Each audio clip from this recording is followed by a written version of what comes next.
আমার ছেলে তো এরকম আছিল না, তারে যখন রিমান্ডে নিছে তখন যখন কোর্টে উঠাইছে তখন সে দিব্যি ভালো মানুষ।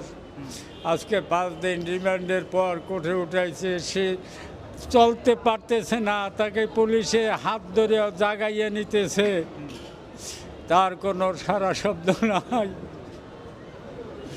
সে নিস্তব্ধ মুমূর্ষ অবস্থায় মরা মানুষের মতো তারে টানিয়ে নিয়ে আসছে পুলিশে। আমি তো সাথী এরকম পাশে আমি বাবা বাবা করতেছি, তার কোনো খেয়াল নাই, দুনিয়ার কোনো খেয়াল নাই। সে তাকাইতে পারে না আমার দেখে আমি বাপ নাকি, এই বোধ শক্তি তার শরীরে নাই। নির্যাতনের শেষ নাই যা দিছে, এতে একটা সুস্থ মানুষ এভাবে অসুস্থ হয় না।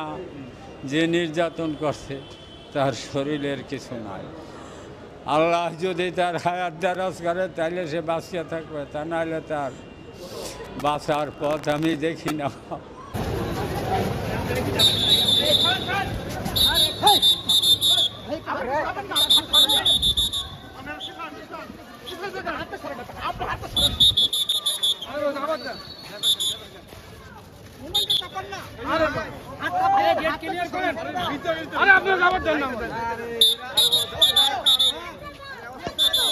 আরে ভাই লোকটা আনতে পারেন আপনারা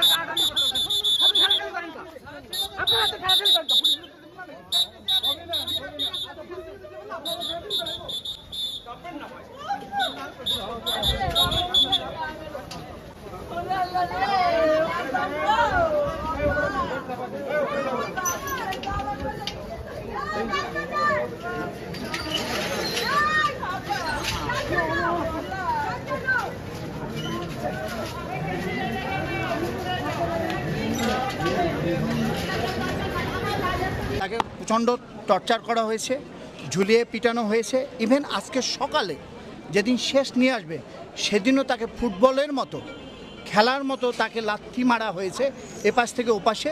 তাদের অভিযোগ একটা, অ্যাকর্ডিং টু নূর, যেটা উনি আমাকে বলেছেন, সেটা হলো উনি কেন নির্বাচনে যাননি। হ্যাঁ, তাকে অনেক ছাড় হয়েছে, বিগত 5 বছরে তাকে কিছু করা হয়নি। যেহেতু নির্বাচনে যায়নি, এখন সে বুঝবে রাজনীতি কাহাকে বলে।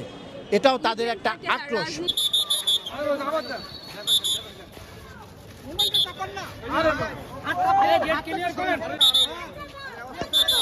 আরে ভাই লোকটা আনতে পারেন আপনারা